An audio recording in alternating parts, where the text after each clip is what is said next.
Okay, just setting up here. I'm hoping that when it records you're seeing all three of my desktops. It's going to make a very strange shaped video, but I'm hoping that that works. At this point I don't really get a view of myself. I'm just learning the software here that GeForce has. What would be nice is to know if you're seeing all three screens or not. That changes how I handle things. I thought basically that it would be easier to make a video in response to the questions that you're asking. It takes quite a bit of time to write, and there's a lot of things that I want to say that don't always translate down into writing as easy.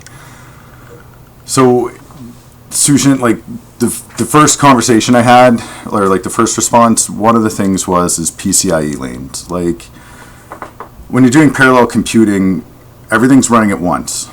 So when we're running 3 video cards, all of those video cards need to eat up like 8 PCIe lanes. So one of the things that you'll decide on how great your hardware has to be is how much parallel computing you're doing. Like you mentioned that you want to be running the unit itself, and then you want to have 3 Windows VMs and a workstation for 4K editing.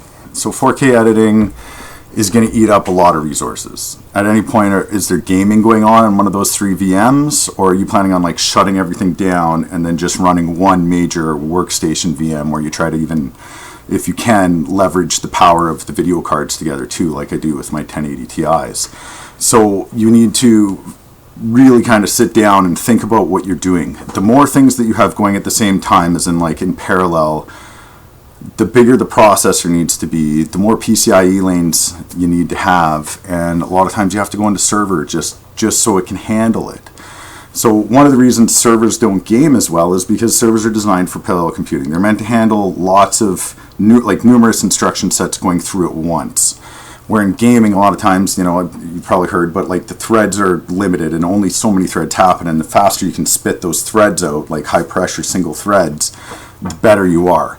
So in gaming, you want the speed up, which is really hard to do. It's hard to keep the speed up when you start getting more and more cores and more die sets, right? And in Zen 3, the architecture for the Threadripper Zen 3 is really nice, and now they have shared memory, and like they can get access to stuff, and if certain cores need certain information, they don't have to be using the Infinity Fabric as much. So like on terms of parallel computing, that's why I was mentioning, like if I could build a system, it would be like on the Zen 3. But the problem is it's so new. I haven't done the research. Maybe it's out there now in the boards and stuff, and you have all the information. So I haven't looked into the X570 creation, but chances are it's the 570 chipset, which the Ryzen processors have more PCIe lanes. They're not too bad, but one of the things I remember is it's PCIe 4, and some of your PCIe 3 lanes that you have actually run through the chipset. From what I remember back when I did it, because like I'm not in tech all the time. I'm actually a construction worker. I just, you know, enjoy doing some of the projects I do. But one of the problems with going through the chipset is it's going to cause issues with those IOMMU groups, and the more you work with them, you're going to realize it. Like you want direct communication, and then you want to even have, like my board being a server board, I even have bifurcation. So like I have a 16 times slot, I can bifurcate that out into 2 8 slots, or 4 4 slots, or like I don't know, like I think it goes down to 4s. I don't know if I can get into single slots on it, but I can split it up. So even though I have 16 running to one PCIe slot, I could bifurcate it into 2 16 slots that run at 8x, and video cards need 8x.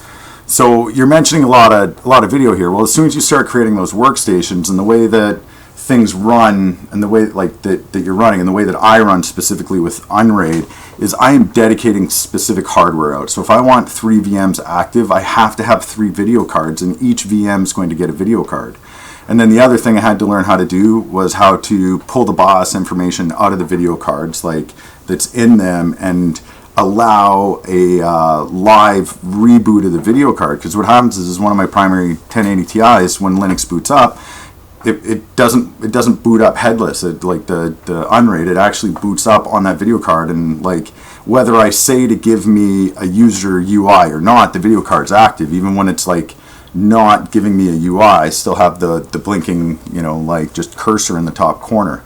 And the problem is that video card's now dedicated out to Unraid. So I had to learn how to like copy the BIOS out of it, undedicate it, reboot it, and assign it to another VM so it starts up fresh and loads up. And like when you do those dedications, that allows me to run Unraid technically fully headless at that point once I do it, which headless just, there's no video, right? So then my 3 video cards run out. Some boards have onboard, and if you're lucky enough, you can even, like, cause server stuff, it'll allow you to boot out to the, you know, Unraid onto the onboard one, and then it's not eating up your PCIe lanes, it's not stealing graphics cards. But I think one of the problems you're going to run into with that 570 is, man, it's a great board, wicked fast, especially when you're running like one workstation. And like gaming, it's probably really good at gaming, but I don't know how well it's going to split out. And like, do you actually have, like, if you want to be able to run 3 gaming VMs at once with your friends, you're going to need 8 lanes. And actually on that, you like 8 lanes per, so you have to have 24 PCIe lanes to do it. And technically my 1080 Ti's, I don't know, like, you start getting into even newer cards, 2080, the 3080, you probably need 16 in order to have it run right. So getting into Threadripper and server, there's more PCIe lanes. I think right off the bat, I think you're going to run into PCIe lanes. And then what happens too, when you get into the chipsets, you're going to have maybe IOMMU grouping issues, and then you can run those workarounds, I can't remember what they're called because it's been a while since I've done it. But it would actually be really neat. Oh, there's Oculus deciding to fire up. One of the things that would be neat to see is to see how it works, right? And Wendell from Level 1 Techs there, he likes to talk about that in boards. I don't know how much he gets into like the gaming boards more than like the home professional, which the 570 Creation is pushing on that. And again, it's fast. It's a great board that way, but I don't know how great the expandability is. I don't even know if you have enough PCIe lanes to get each video card enough that all 3 of them can game and you're actually utilizing the video card. And then again, depending on what you're putting in there for a processor, if you've got 32 cores, it's going to eat up all those cores. Like, that's it, like running 3 VMs. My cores get maxed out, and I'm lucky. I got it up to about 4.2. I can run 4.4, but it'll run a little warm even on the triple rad, right? But 4.2 across all those threads, 32 threads. And what I'm doing is I'm splitting it up, but I'm still only giving like each unit 8 threads. So like if I want to run all 3 machines with like a really demanding title like Final Fantasy 15 and like max out and work my graphics cards, the thing lags. It does okay, but there's so much to explain in terms of it, and one of the things to keep in mind, like I kind of mentioned before in the previous response too, but you only have so many lanes and so many feeds, and when you get into like certain server boards and like the chiplet dies, like each one of them can handle their own threads, right? And don't quote me on it because like I'm not great at teaching. It's what I've been self-taught, but like there's an interrupt IRQs, like interrupt request like protocol or like queuing, and everything has like a certain priority in the queue, and certain things are more important. They actually switch over to MSI, Microsoft Service Interrupts, but like on a CPU level, those like IRQs, there's like a certain order, and everything has a right to it. Like the hard drive sits in this order, and when it's important, it's fairly important, but it's not as important as like mouse input and video response and audio response, because like the hard drive, whether it's lagging or not, we want our video and stuff to be smooth, so that video still plays. And then when you get into that, one of the problems that you run into is now we're running 3 machines, and they all want that same priority. But how many different lanes are you processing at once? And just because you have the CPU cores doesn't necessarily mean that you can do the parallel processing as well, in like the way that it handles those requests. So sometimes what will happen is everything's getting very demanding, and I'm running 3 games at once, and they're all funneling down. Like, think of it as like traffic. Like, I want to be 16 lanes wide, but I can only handle it at 4. Now all the cars start merging. Sometimes they merge really well, sometimes they don't. And like, you wanted to know like how much of a performance hit you take against bare metal. It's not numbers, and I know they've said this before, like in gaming, when you get a lot of reviews, right? It's in the feel of it, and where the feel comes in is in those 1% lows and those 0.01% lows and those hiccups and those staggers. And sometimes when I'm playing 3 really demanding games, and then there's hard drive access or say something's happening in Unraid and somebody wants to fire up a movie, even though everything has dedicated cores and they shouldn't interfere, there can be some traffic in the motherboard somehow that causes this delay. And I believe it's in those IRQs. So the wider and the more parallel you get, the better you do in server boards versus like home boards. So I can't comment on it and I can't give you a percentage. But what I can tell you is when all three are running right, when I dedicate out this core to this PCIe lane that has like direct access so it doesn't need to interfere with like Infinity Fabric or pull anything from other memory dies that are attached to other cores, that allows my system to run great. And I've made like a perfect dedicated, circuit and system that's running on its own, and then I try to do it another way. But if I don't dedicate out the cores right, or I mix up video cards and now they're passing through the Infinity Fabric because of the way the PCIe lanes are running, then I get the hiccups, then I get the lows, and I get the hits, and things like that.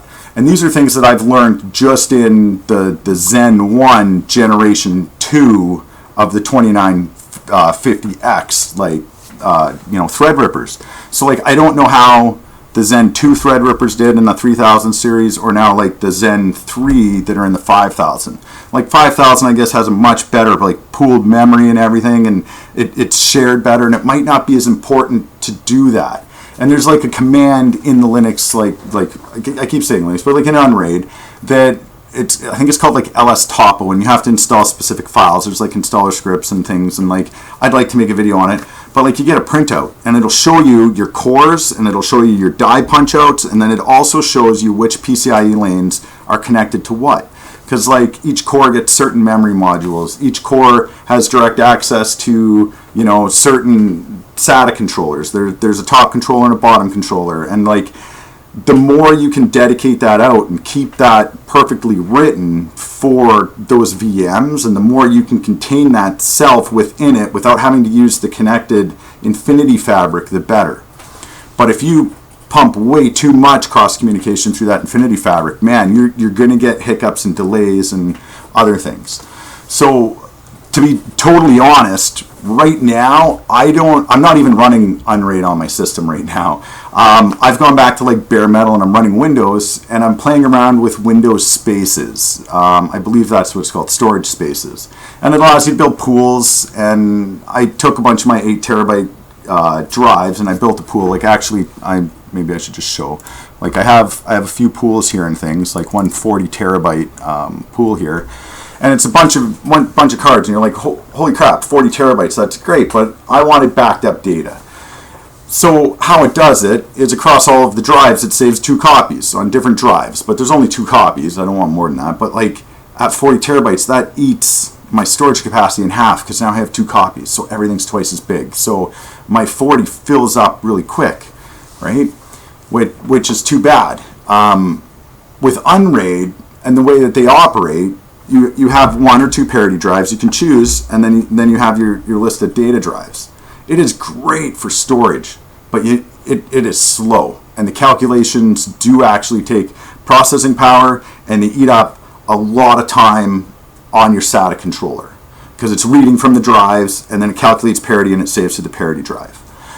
Reading, it's better, but saving it's really slow. So instantly, when you're running your actual Unraid drive that you're going to put your media on and stuff, it's fast enough to pull media off of, but you can't be using it as a drive, and you can't divide that up. Technically you can, but you don't want to. You don't want to divide that up and build a virtual disk on that and then boot off of it. It'll be the slowest experience ever.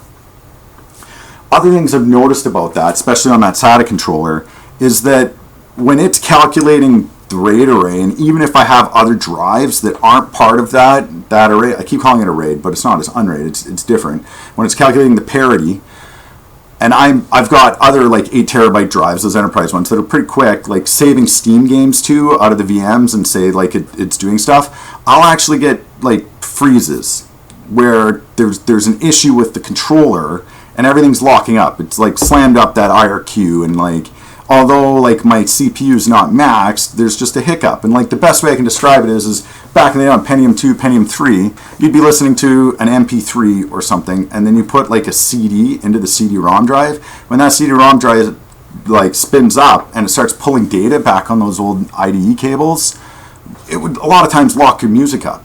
And that's not that it's stressed the unit, like the actual CPU core, to the limit, but I believe in those IRQs somehow, in its priority, it ends up being higher than the audio card, and it causes this delay instead of letting the audio card go until it's ready, right?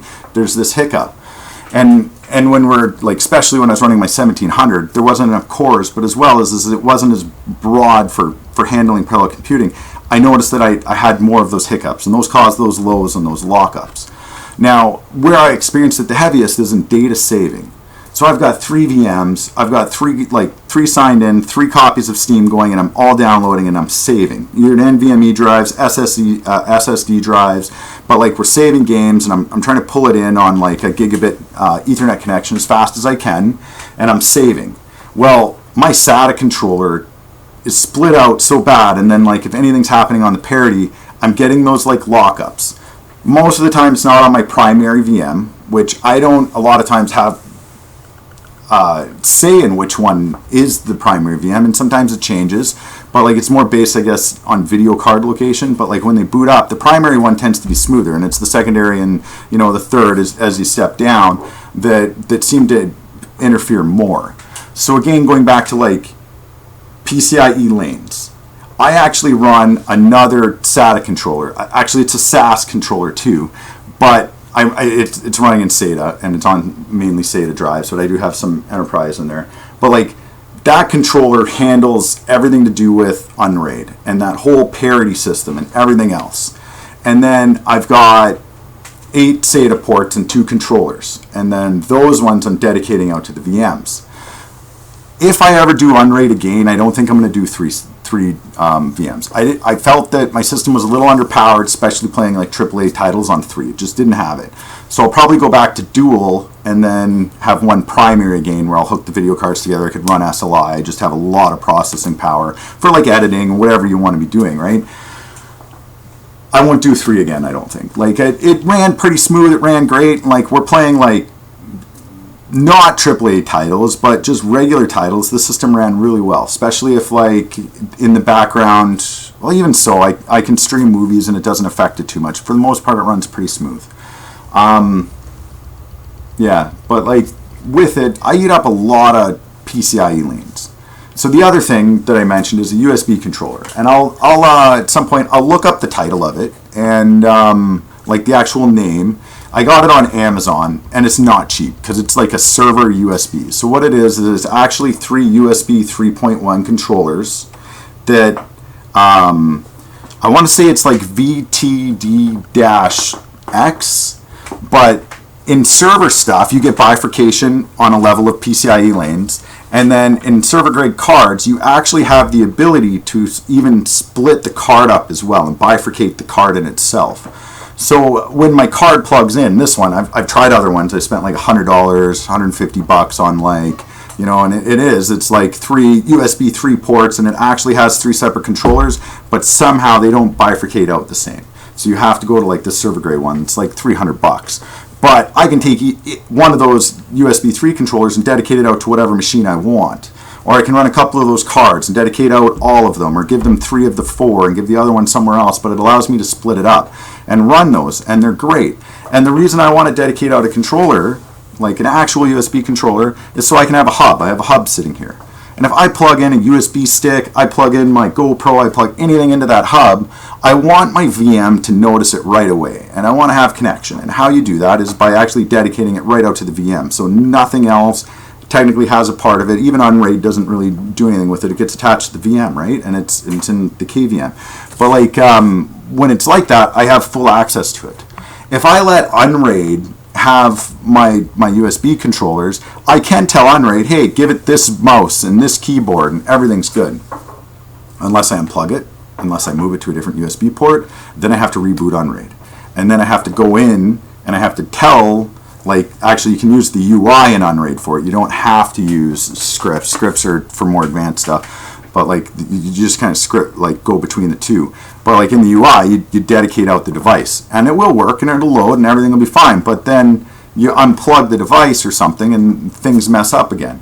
But like if you have the dedicated controller, now everything just works. So I have dedicated controllers, and then I give each one, it's Bluetooth and everything else. So like all of my controllers work and things. So the card was very much needed. It's actually needed so much that I want to buy a second one, so I have one 1080 Ti. Actually, I would love to upgrade the cards at some point, but like everything in moderation. One 1080 Ti, and then 4 of those USB 3.1 controllers. And then I also give it one of the 3.0 controllers on the motherboard. And the reason why is like some things are really bandwidth heavy with USB. Like I run those 4 cameras on my USB 3.1 card, one camera to each one, and then it runs VR really well, and I don't have any troubles. And then I got to plug the VR headset into the USB 3.0 controller that's on the motherboard. And when I'm playing VR, like it's pretty much maxing out all 5 of those USB controllers because of the way that I'm running in room scale. So it's eating it up. Now I still have the one USB 3 controller for the other machine, and the other machine can technically do something, whatever it wants, even game while I'm doing it, and it runs fairly smooth. But the third machine no longer has anything, and I have to tell it, hey, what I have left are the USB 2s, and we're going to dedicate out this mouse and keyboard, but I can't plug anything in. It doesn't work as well. So you got to have a lot of USBs. So I'm going to drop my other, because like I have an X8 slot there. It's a 16 slot, but it's by 8.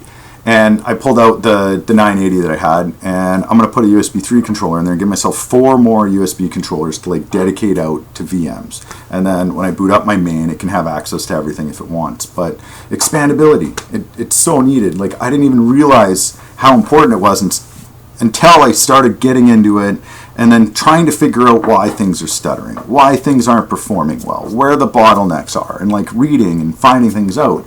And like I mentioned with that 660p, that Intel drive, it was a great deal. It was on sale Black Friday. I'm like, man, I want to pick it up. Well, I didn't look into it, but I can't boot a VM off of it in Unraid. And it has something to do with like the start point of like the memory addressing, and it just isn't standard, and it's off a bit. And Windows has no problem with it, Windows Boot Manager, but like this boot manager won't read the drive, and there's like not a fix for it.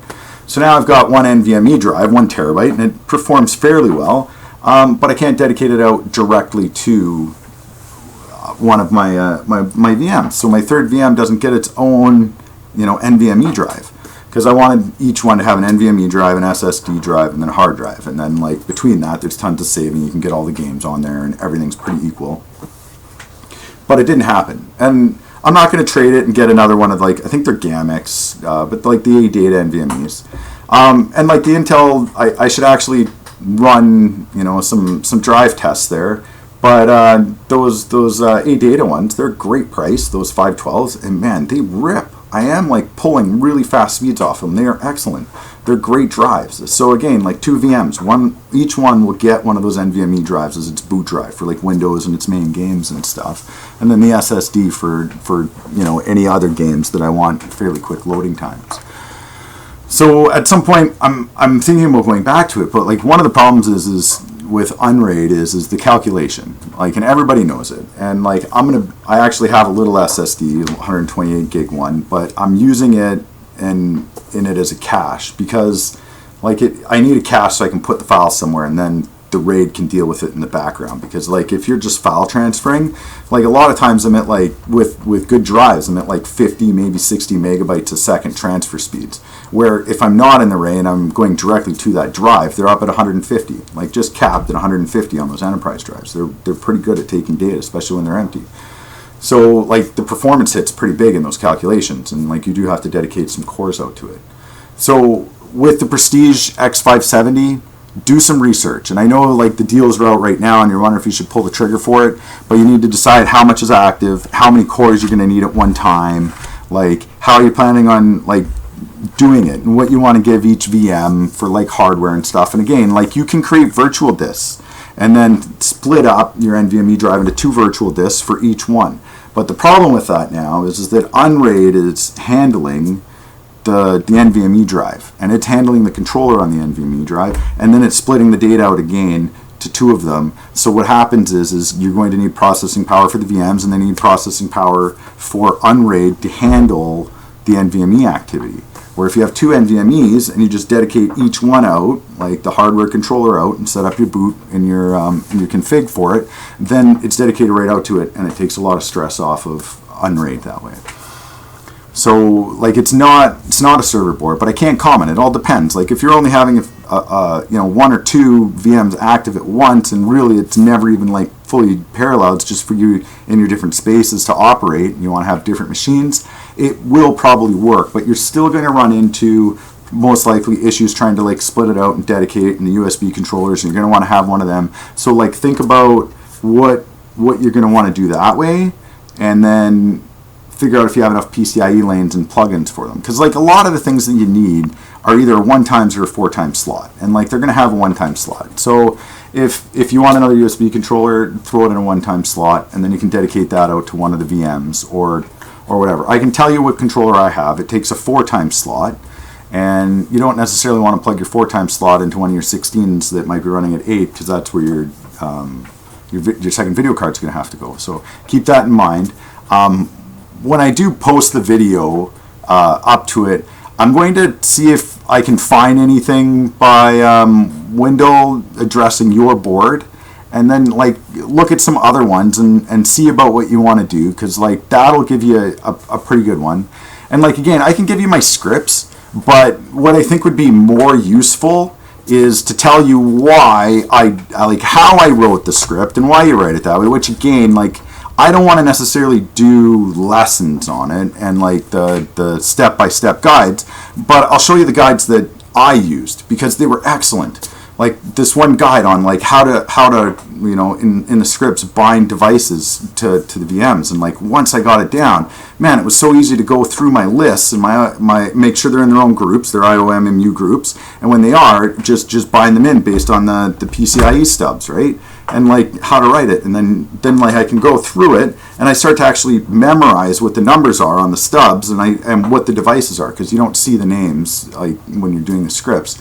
But like I can show you that, and then why I did it the way that I did it, and like how you can, instead of dedicating out your SATA controller, you can just dedicate out the hard drives on the controller, which again then Unraid is using the controller and some resources too, where if you can actually just dedicate out a SATA controller, but again you'd need separate SATA controllers, and only certain ones will do it.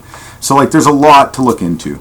But I'll give you my USB 3 controller. I'll even give you my my SATA controller that I have, because I actually have 16 SATA ports on it and 3 NVMe drives. And yeah, like between the two, I give one to Unraid, and then the other ones the VMs can handle. And I'm going to split it out that way again. Like part of me is tempted. It's a lot of work, but part of me is tempted to like maybe try and like do a videography of like the whole switchover and everything, because like right now I have to like take my pool, I got to take drives out of the pool, move data around, prepare those drives as like just like a standard NTFS drive, and then I need to leave that drive alone, and then I got to clear out all the other drives, set up my Unraid array, build up my VMs, and then directly mount that into the new Windows VM that I'll create and mount the drive, and then I got to copy all of that data out of the Windows VM back into Unraid, because Linux doesn't see NTFS. Linux uses a different file system, and unfortunately Windows doesn't see the Linux file systems either, and I found that way just worked. Maybe there is a program or something that I can do, but like I'm transferring like 10 terabytes of data back and forth, so like that takes a few days in itself. I'm going to say that prep work takes like 3 or 4 days. But then it would be nice to find a way to like, I can't screen record while I'm doing it. I don't have another machine that I can run the video through. Like I don't have that, but I can try and like record as I'm like setting up things and like the process in doing it. But again, the whole time I do it, I want to go back to like where I learned, and they have like excellent notes, and like the videos are done so well that there's no point in redoing it, because it taught me what I needed to know. But I have learned a few things since, so I'd like to maybe add on to that if I'm doing it. But the prestige, like in my eyes, and again, I'm not like looking through all of the settings and stuff, like it won't be bad, but you're only going to get 2 VMs off it, and it'll probably be limited. Doesn't mean you can't create 4. You can have 4, you just maybe can only have 2 active at once. So it depends. It depends on what you want to do. And then again, like for your question with like the same response as bare metal, like when it's performing correctly, it works just as well as bare metal, and you can't tell the difference in the numbers. And then when you don't have something configured right and it's hitting those IRQ requests and you're getting the hiccups, you'll get lag and freezing. So it's the dips, it's the lows, it's the point ones that you notice. And when it's not configured right, you'll get that. And it's very important to use LS Topo and dedicate out dies to the right PCIe slots and things like that. Like in the X570 board, I don't know if you can, but on that note, you're using the same one, and you might experience that issue more because it's even lesser designed for parallel computing than the server board I'm running. Mentioned running those scripts from your phone. So like I would normally like SSH in from another machine. I'm trying to remember what it's called, putty. I think I just used putty to SSH in when I had to do it. And like I had to SSH in, and that's how I actually copied like the BIOS or like the CMOS chip on my video card and like save the file so I could have it do that like live reboot, the soft reboot or whatever, the active one. Yeah, so like I had to do a little bit of that. But like off my phone, like you on your home network, you actually just use like the UI that like a graphical user interface that comes up with. I use Chrome, right? So it's just internet-based type deal. It works fairly well. It gives you what you need. You can actually like on the host machine load it up, and when Unraid comes up, it'll give you like a Chrome Explorer that you can use, and you can from the machine itself when you boot with like head it up like that, you can do quite a bit. And then you can even set up your first VM and boot it off your secondary video card and get the VM to come up, and then from there that's where things get more complicated, right? But there is a lot to it, and there's a lot of videos and stuff that I should recommend to you first. And Space Invader, like right up to how to get your VMs going. All of that stuff's pretty important.